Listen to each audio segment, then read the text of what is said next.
सभी के लिए क्या है कि कंपटीशन क्लासेज आजकल बहुत सारी चल रही हैं और उनके अंदर क्या होता है कि हम विज्ञान की डिटेल सीखते हैं, परंतु हमें ये पता नहीं होता कि विज्ञान स्टार्टिंग कहाँ से, विज्ञान की ब्रांच कहाँ से। तो हम क्या है कि जनरल साइंस का पहला कालांश या क्लास लेके आ रहे हैं आपके लिए, जिसके अंदर हम पहले उसकी ब्रांचेस के बारे में बात करेंगे।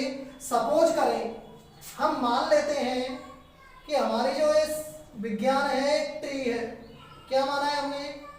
हमारी साइंस है वो एक ट्री है, और ट्री के अंदर हम जानते हैं क्या होती है, ब्रांच होती है। अब हम एक बात और भी जानते हैं कि जब ट्री होता है तो उसके अंदर जो ब्रांच होती है उनकी भी क्या हो जाती है, फिर आगे चल के बहुत सारी ब्रांच बन जाती है। ऐसी ही प्रोसेस सेम हमारी विज्ञान की है। यानी हम विज्ञान की बात करें कि हमारी विज्ञान जो है वो कितने भागों में डिवाइड है। सबसे पहले बात करें तो थर्ड डिवाइडेशन, थर्ड पार्ट में डिवाइड हो जाती है। खगोलीय विज्ञान, प्राकृतिक विज्ञान और भूगर्भ विज्ञान। अब हमने बात की कि विज्ञान जैसे ही आगे बढ़ती है तो इसका भी डिवाइडेशन हो जाता है। अब खगोलीय विज्ञान के अंदर क्या होता है कि हम खगोलीय पिंडों का अध्ययन करते हैं। जितने भी इस ब्रह्मांड में खगोलीय पिंड पाए जाते हैं उन सभी का अध्ययन करने के लिए हम खगोलीय विज्ञान के अंदर पढ़ेंगे। अब उसके अंदर भी अनेकों ब्रांच बन जाती है। ज्योतिष शास्त्र है, जैसे जिसको एस्ट्रोलॉजी कहते हैं। खगोलीय पिंडों से रिलेटेड अध्ययन करना है अपने को, नक्षत्रों से रिलेटेड, ग्रहों से रिलेटेड तो वो एस्ट्रोनॉमी कहलाएगा। उनकी रचनाओं से रिलेटेड अध्ययन करना है तो कॉस्मोगॉनी कहलाएगा। उनकी गतियों के बारे में अध्ययन करना है तो कॉस्मोग्राफी कहलाएगा। ये सारी चीजें यदि हमें सीखनी है तो किसमें सीखेंगे हम? खगोलीय विज्ञान में। एक बार फिर से रिपीट करते हैं, एस्ट्रोलॉजी के अंतर्गत ज्योतिष शास्त्र यानी ज्योतिष विज्ञान का अध्ययन किया जाता है। ग्रह नक्षत्रों के बारे में अध्ययन किया जाता है। जो कि आप सुबह राशिफल आप देखते हो वो सारा इसी की वजह से निकाला जाता है। एस्ट्रोनॉमी, इसके अंदर क्या है, ब्रह्मांड के जो पिंड हैं उनके बारे में अध्ययन किया जाता है। जितने भी खगोलीय पिंड हैं उनके बारे में अध्ययन करते हैं। कॉस्मोगॉनी, इसके अंदर ब्रह्मांड में जितने भी पिंड निर्मित हुए हैं उनके बारे में अध्ययन करते हैं। यानी ब्रह्मांड में जितने भी पिंड बने हुए हैं उनके बारे में अध्ययन करना है। उनकी गतियों के बारे में यदि अध्ययन करना है तो कॉस्मोग्राफी। आगे बात करते हैं हम नेक्स्ट। प्राकृतिक विज्ञान को हमने दो भागों में डिवाइड कर दिया है। पहला भाग है हमारा भौतिक विज्ञान और दूसरा भाग है हमारा जीव विज्ञान। भौतिक विज्ञान के अंदर क्या होता है कि हम जितने भी बाह्य वातावरण के संपर्क में आते हैं उस सब के बारे में अध्ययन करना है। चाहे कोई सब्सटेंस ही क्यों ना हो, चाहे कोई समथिंग ही क्यों ना हो, चाहे कोई मेडिसिन ही क्यों ना हो, वो सारी चीजें यदि हमारे लिए संपर्क में आ रही है तो हम किसके बारे में अध्ययन कर रहे हैं? भौतिक विज्ञान के। और भौतिक विज्ञान को हम नॉर्मली फिजिक्स नहीं अभी कहेंगे, इसको फिजिकल साइंस कहेंगे। क्या कहेंगे मित्रों? फिजिकल साइंस कहेंगे। और फिजिकल साइंस को हमने टू टाइप्स में डिवाइड कर दिया है अभी, भौतिकी विज्ञान और रसायन विज्ञान।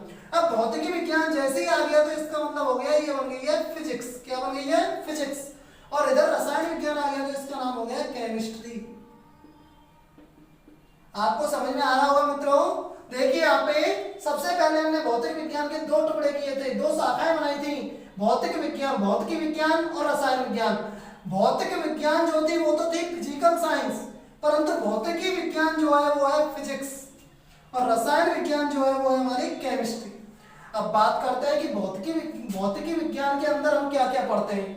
तो भौतिकी विज्ञान के अंतर्गत प्रकाश के बारे में पढ़ेंगे, विद्युत के बारे में पढ़ेंगे, गति के अंदर जो स्थितियां होती हैं उन सब के बारे में यहाँ पे पढ़ेंगे गतिज विज्ञान के अंतर्गत। अब बात करते हैं कि क्या सर इनके अंदर भी डिवाइडेशन होता है? हाँ जी, इनके अंदर भी थोड़ा सा डिवाइडेशन पाया जाता है। जैसे हम बात करें प्रकाशिकी के अंदर क्वांटम भौतिकी होती है। क्वांटम भौतिकी के भी टुकड़े हो जाते हैं आगे चल के। न्यूक्लियर भौतिकी, परमाणु भौतिक विज्ञान, इसके अंदर भी हम टुकड़े आगे चल के कर देते हैं। बहुत सारी ब्रांचेस बन जाती है। मैंने आपको बताया कि हमारा विज्ञान एक वृक्ष है जिसके अंदर ब्रांच के अंदर ब्रांच पाई जाती है। ऐसे ही बात करें वैद्युतिकी के अंदर, वैद्युतिकी के अंदर हम दो प्रकार की ब्रांचेस पढ़ेंगे, एक तो स्थिर वैद्युतिकी और एक विद्युत चुंबकीय। यानी हमारी जो विद्युत है उसके द्वारा, चुंबक के द्वारा विद्युत का उत्पादन होता है तो वो है विद्युत चुंबकीय में पढ़ी जाती है। चुंबक के जो प्रभाव है वो सारी बातें जो है हम इसी शाखा के अंतर्गत सीखेंगे। गतिज विज्ञान की यदि हम बात करें तो गतिज विज्ञान के अंदर दो स्थिति होती है, एक तो स्थिर गतिकी और एक गतिकी। स्थिर गतिकी में क्या होता है कि जब कोई वस्तु स्थिर अवस्था में रहती है तो वह कंडीशन कहलाती है हमारी स्थिर गतिकी। जब कोई वस्तु हमारी किस अवस्था में रहती है, स्थिर अवस्था में, और उन सब का अध्ययन करना हमारे लिए किसके अंतर्गत जाना पड़ेगा, स्थिर गतिकी के अंतर्गत। जबकि गतिकी विज्ञान के अंतर्गत कोई वस्तु यदि विस्थापन करना प्रारंभ कर देती है, यदि वो विस्थापित होने लग गई, तो उसका अध्ययन हम करेंगे गतिकी विज्ञान के अंतर्गत। किसके अंतर्गत करेंगे, गतिकी विज्ञान के अंतर्गत। आगे बात करते हैं कि रसायन विज्ञान के अंदर जो पार्ट है वो कितने हैं। तो रसायन विज्ञान के अंदर 3 पार्ट पाए जाते हैं। सबसे पहले पार्ट की बात करें कार्बनिक रसायन, दूसरे पार्ट की बात करें अकार्बनिक रसायन, और तीसरे पार्ट की बात करें भौतिक रसायन। अब आप सोच रहे होंगे क्या सर इनके अंदर भी ब्रांचेज होती हैं। हाँ जी, इनके अंदर भी ब्रांचेज होती हैं, परंतु हम थोड़ी सी जानकारी यहाँ पर प्राप्त कर लेते हैं कि कार्बनिक रसायन में किसके बारे में पढ़ा जाता है। तो कार्बनिक रसायन में केवल कार्बन के रिलेटेड कंपाउंड्स, जितने भी कार्बन से रिलेटेड कंपाउंड्स होते हैं उन सबके बारे में हम किस में पढ़ते हैं, कार्बनिक रसायन में। जबकि जिनके अंदर कार्बनिक नहीं पाया जाता उन अकार्बनिक कंपाउंड्स के बारे में हम यहाँ पे पढ़ेंगे अकार्बनिक रसायन में। भौतिक रसायन के अंदर क्या पढ़ते हैं फिर, भौतिक रसायन के अंदर क्या होता है कि कुछ अभिक्रियाएं होती हैं, और अभिक्रिया होती है तो इनके कुछ गुणधर्म होते हैं, जैसे वेग,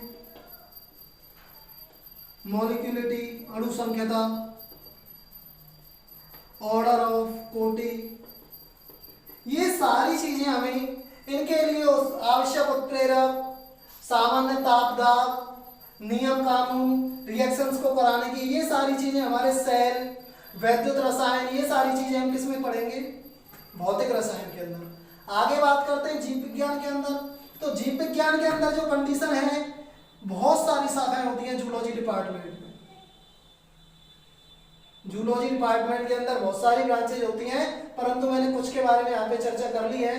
पहली बात करते हैं हम एंटोमोलॉजी। इसके अंदर कीट पतंगों के बारे में पढ़ा जाता है। ब्रायोलॉजी, इसके अंदर ब्रायोफाइटा समूह के जो जीव हैं उनके बारे में अध्ययन करते हैं। फाइकोलॉजी, इसके अंदर शैवालों के बारे में अध्ययन किया जाता है। और टेरिडोलॉजी, इसके अंदर टेरिडोफाइटा जो वर्ग है अपना, उसके अंदर जो जीव पाए जाते हैं उनके बारे में अध्ययन किया जाता है।